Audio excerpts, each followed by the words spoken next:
গতকাল আমরা দেখেছিলাম এই যে হামিম, জঙ্গি হামিম জিম করছিল এবং সেই সময় পুলিশ গিয়ে তাকে পাকড়াও করে। আর বর্ধমানে ধৃত জঙ্গি হামিম মণ্ডলের বান্ধবী এবার পুলিশের জালে। হ্যাঁ, বান্ধবী অর্পিতাকে পুলিশ এবার গ্রেপ্তার করেছে। পশ্চিমবঙ্গ পুলিশের এটিএস ঝাড়খণ্ডের সাহেবগঞ্জ থেকে গ্রেফতার করেছে। কিন্তু এই বান্ধবী কিভাবে কানেক্টেড, হামিম তার বান্ধবীকে কিভাবে কাজে লাগাতো, এই প্রশ্নগুলো বারবার করে উঠে আসছে। এই প্রশ্নগুলোরই উত্তর জানার চেষ্টা করব এবার, কারণ বর্ধমানে ধৃত জঙ্গি হামিম মণ্ডলের বান্ধবীকে এবার গ্রেফতার করেছে পশ্চিমবঙ্গ পুলিশের এটিএস। রনক রয়েছে আমার সঙ্গে, রনকের কাছ থেকে আরো ডিটেল জানবো। রনক, এই অর্পিতা হামিমের বান্ধবী, তাকে হামিম ঠিক কিভাবে কাজে লাগাতো? কারণ হামিমের হোয়াটসঅ্যাপ এখন এটিএস এর কাছে, পুলিশের কাছে একটা বড় হাতিয়ার। কি জানা যাচ্ছে?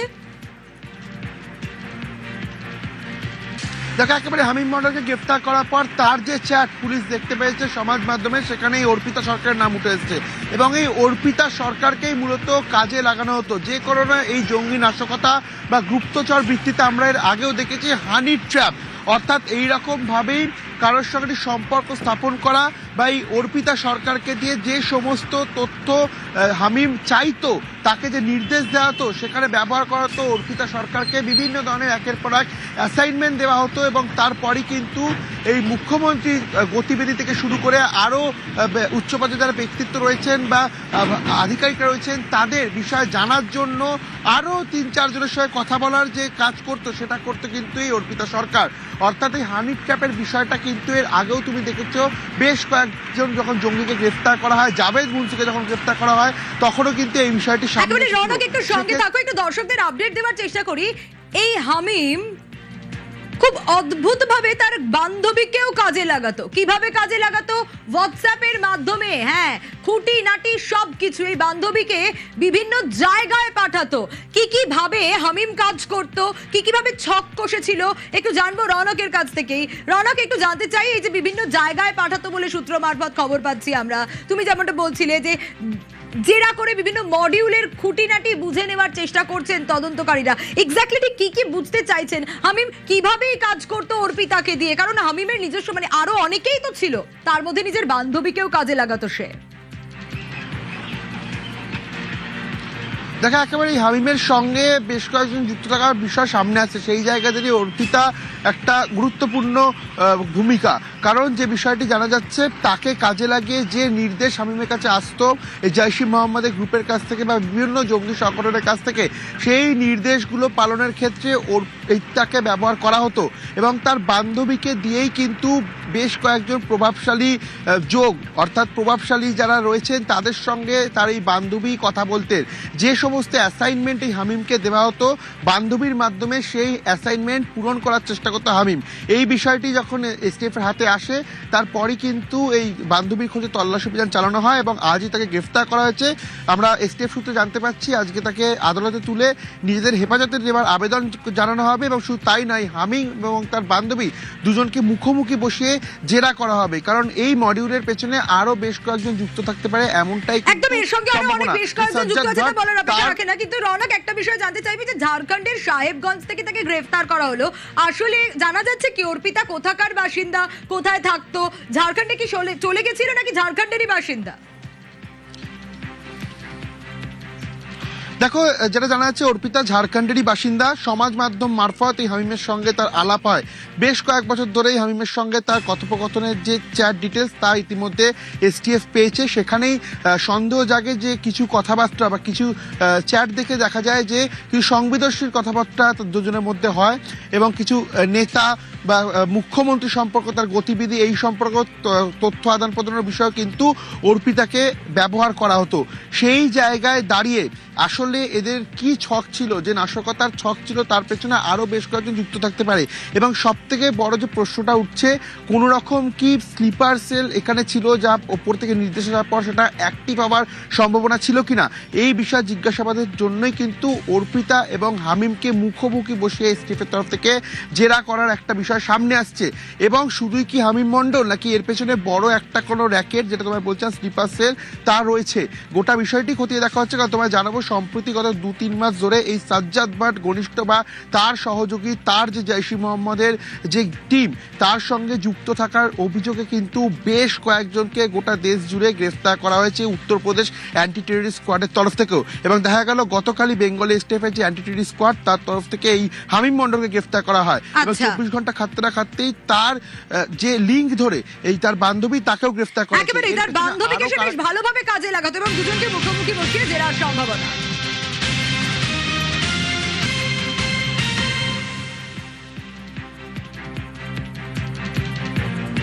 নজর রাখবো এবার জঙ্গি হামিমের ডার্ক ওয়েব যোগ। জোরালো সন্দেহ এটিএস এসটিএফ এর। কি সন্দেহ করছে এটিএস এসটিএফ? কট্টরপন্থী বিভিন্ন গ্রুপে নাকি এই হামিম অ্যাক্টিভ ছিল। কিভাবে হামিমের এই ডার্ক ওয়েব যোগ, কি সন্দেহ করছে এসটিএফ, আরো বিস্তারিত এই বিষয়ে জানাতে পারবে সান্নিক রয়েছে আমার সঙ্গে। সান্নিক, কিভাবে জানা যাচ্ছে যে তথ্য পাচারে ডার্ক ওয়েবে অনেক সময় হ্যান্ডলাররা ভরসা করে, কোথাও গিয়ে এই জঙ্গিরা তাদের যে কার্যকলাপ তারাও কি এভাবেই কাজে লাগাতো? কিভাবে ডার্ক ওয়েবকে তারা কাজে লাগাতো, কি সন্দেহ করছে এটিএস এসটিএফ?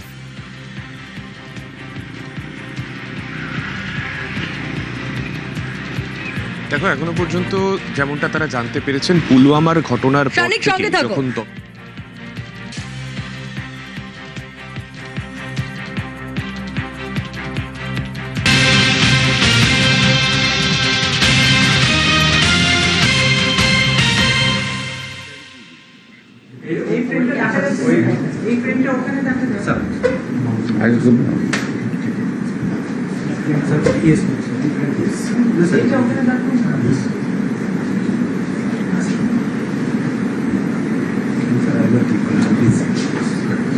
মুখ্যমন্ত্রী শুভেন্দু অধিকারী তিনি ইতিমধ্যেই প্রেস কনফারেন্সে এবং তিনি দেখাবেন যে জনগণনা শুরু হয়েছে, কিভাবে নিজের তথ্য দেবেন, কিভাবে অনলাইনে নিজেরাই তথ্য দেওয়া যাবে, নিজেরাই আপলোড করতে পারবেন, সে বিষয়ে গাইড করে দেবেন। মুখ্যমন্ত্রী নিজে বসেছেন এবং ল্যাপটপে তিনি নিজেও দেখছেন। জনগণনার সূচনায় মুখ্যমন্ত্রী আজ 1 আগস্ট, আর আজ থেকেই জনগণনা শুরু হবে এবং সেই জনগণনায় বাড়ি বাড়ি যাওয়া তো একরকম, কিন্তু নিজে থেকেই কি করে আপনি আপনার তথ্য দিতে পারবেন।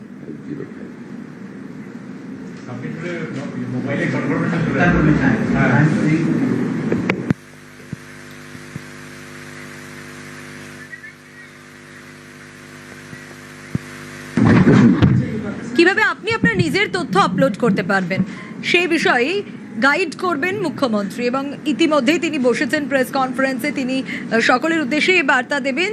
জনগণনা বাড়ি বাড়ি গিয়ে সেটা তো একরকম রয়েছে, কিন্তু তার পাশাপাশি জনগণনার সূচনায় মুখ্যমন্ত্রী শুভেন্দু অধিকারী তিনি ল্যাপটপ নিয়ে বসেছেন একেবারে অনলাইনে। কিভাবে আপনি ডেটা পুট করতে পারবেন, কিভাবে সম্ভব, কতটা সহজ, কতটা সহজেই আপনি আপনার যা যা ডেটা রয়েছে যেগুলো জানতে চায় সরকার সেগুলো আপলোড করে দিতে পারবেন, সে তথ্য কিভাবে আপলোড করবেন, নমস্কার, সেটাই নজর রাখি। সম্মানীয় পশ্চিমবঙ্গের নাগরিকবৃন্দ,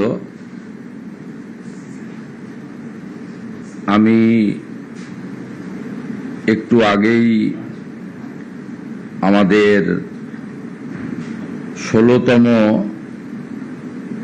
আদম শুনানি অর্থাৎ সেন্সাসের যে কাজ সেটা আমার নিজে শুরু করলাম বা শেষ করলাম।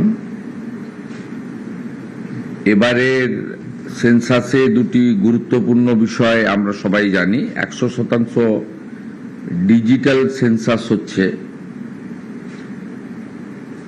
আর তার সাথে সাথে সেলফ এনুমারেশন অর্থাৎ স্বগণনা, এটাও প্রথমবারের মতো হচ্ছে। আমি রাজ্যের মুখ্যমন্ত্রী হিসেবে নিজে করলাম, আমি গোটা রাজ্যের জনগণকে এই কাজে সেন্সাস কর্মীদের সহযোগিতা করার জন্য আপনাদের কাছে আবেদন করছি। আপনারা নিজেরাও স্বগণনা অর্থাৎ সেলফ এনুমারেশন যে সুবিধা সেটা আপনারা গ্রহণ করবেন এবং ac.census.gov.in ইনের মাধ্যমে 1 থেকে 15 আগস্ট 2026 পর্যন্ত পরিবারের তথ্য অনলাইনে জমা দিতে পারবেন। এই তথ্য সম্পূর্ণ গোপনীয়, আইনগতভাবে সুরক্ষিত, শুধুমাত্র পরিসংখ্যান, পরিকল্পনা ও উন্নয়নের জন্য ব্যবহৃত হবে। ব্যক্তিগত তথ্য প্রকাশ বা অপব্যবহার করার সুযোগ এক্ষেত্রে নেই। আমি এই যে ব্যাপক একটি অভিযান, যা আমাদের সংবিধান স্বীকৃত এবং এটি 16তম আদমশুমারি, এবারের ট্যাগলাইন হচ্ছে, স্লোগান হচ্ছে জনগণের জনকল্যাণ। এই কর্মসূচির সফলতা প্রার্থনা করি এবং সমস্ত জনগণের অংশগ্রহণের মধ্য দিয়ে বিকশিত ভারতের লক্ষ্যে আধুনিক আদমশুমারি অর্থাৎ সেন্সাস সফল হোক, এই প্রার্থনা করছি। সকলকে নমস্কার।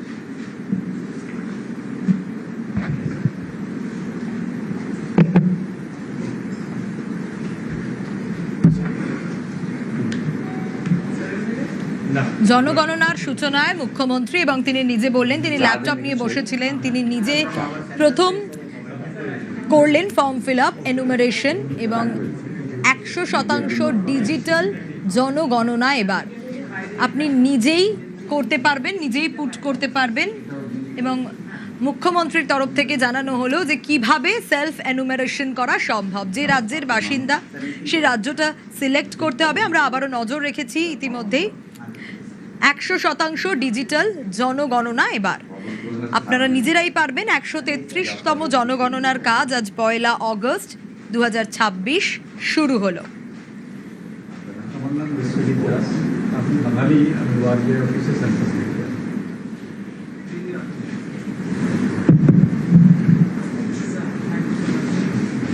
এটা সিস্টেমটা কাট আপ করে না, আমি যদি বাইরে প্রেস জিজ্ঞেস করে একটু বলে গাইড করতে হবে, একটু চা খেয়ে নিচ্ছ।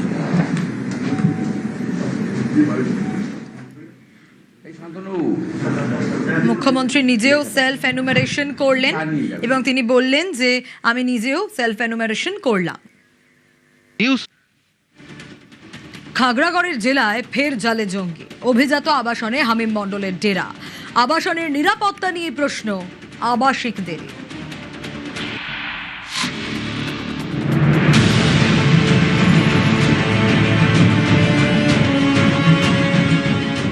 বর্ধমানের খাগড়াগড় নামটা শুনলেই ভেসে ওঠে বিস্ফোরণের ভয়ঙ্কর সব ছবি।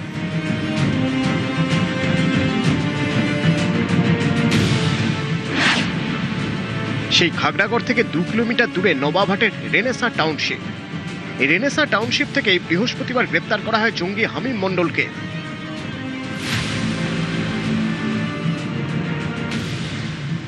আপনি যেখানে আছেন তার ঠিক ওপরতলায় সেখানে জঙ্গি ধরা পড়েছে হামিম মণ্ডল। কতজন ছিল তারা? আমি যা জানতাম বাবা, মা আর ওই ছেলেটাকে নিয়ে আরো 2 জন আর কি, 2 ভাই আর 1 বোন ছিল। হ্যাঁ, পুরো পরিবার হিসেবেই জানতাম। কতদিন ছিল এখানে? ভোটের রেজাল্ট বেরোনোর পরই বোধহয় এসেছিল। এখানে আগে চুরির ঘটনা ঘটেছে, ডাকাতির ঘটনা ঘটেছে, গুলি হয়েছে, এখন আবার জঙ্গি ধরা পড়লো।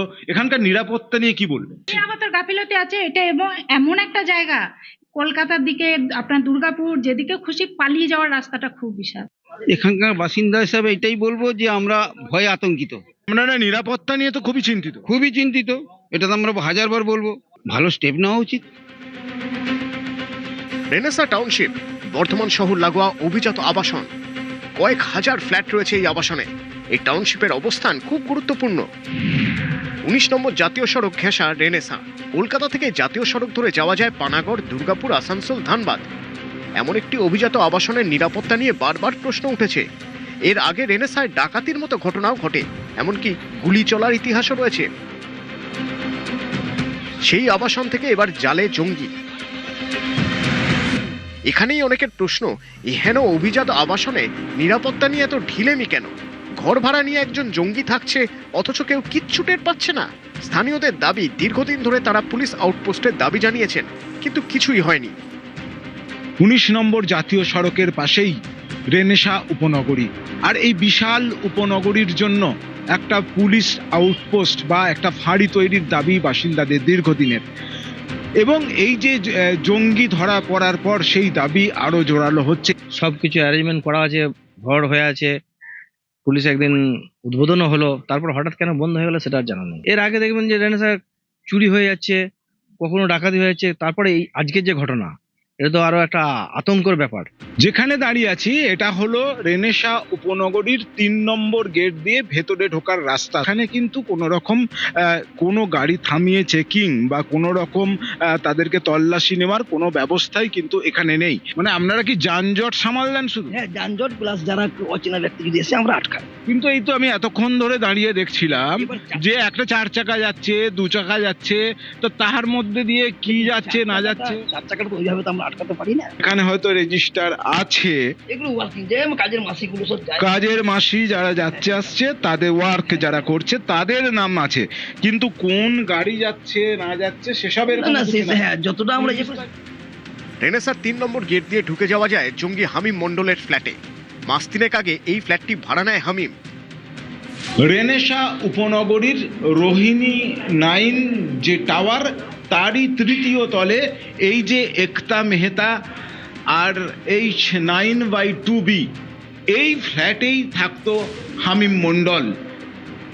স্থানীয় এক মুদি দোকানের মালিকের মারফত এই ফ্ল্যাট ভাড়া নেয় হামিম। আর এই যে গ্রসারি শপ, রাইস যে শপ দেখা যাচ্ছে, সেই শপ থেকেই সাধারণত এই এলাকায় ভাড়া দেওয়া হয়, এবং আলী নামে এক ব্যক্তি সেই ভাড়া ঠিক করে দেয় বা বলা যায় যে মধ্যস্থতা করে। এখন এই ঘটনা হামিম মণ্ডল গ্রেপ্তার হবার পর সেই আলীর নাম উঠে আসছে। আলী এখানে ভাড়ার ব্যবস্থা করে দিয়েছিল। এই যে জঙ্গি ধরা পড়ল, এদেরকেও আপনি দেখে দিয়েছিলেন। যিনি ধরা পড়েছেন ওনাকে তো আমি ভাড়া দিইনি, ওনার বাবাকে ভাড়া দিয়েছি। যিনাকে আজকে পুলিশ অ্যারেস্ট করে নিয়ে গেছে, ওনার সঙ্গে এগ্রিমেন্ট হয়নি, ওনার বাবার সঙ্গে হয়েছে এগ্রিমেন্টটা। কি করতো বলতো, বাবা কি বলে? ওনার ভাইয়ের কাছ থেকে যেটা শুনেছিলাম যে উনি একটা প্রাইভেট এতে কাজ করেন, কোম্পানি। রেনেসা আবাসনের মধ্যে জিম। বৃহস্পতিবার সেখানে কসরত করছিল হামিম মণ্ডল। সেখান থেকেই তাকে গ্রেপ্তার করে বেঙ্গল স্টেট। পূর্ব বর্ধমান থেকে শরদিন্দু ঘোষ, নিউজ 18 বাংলা।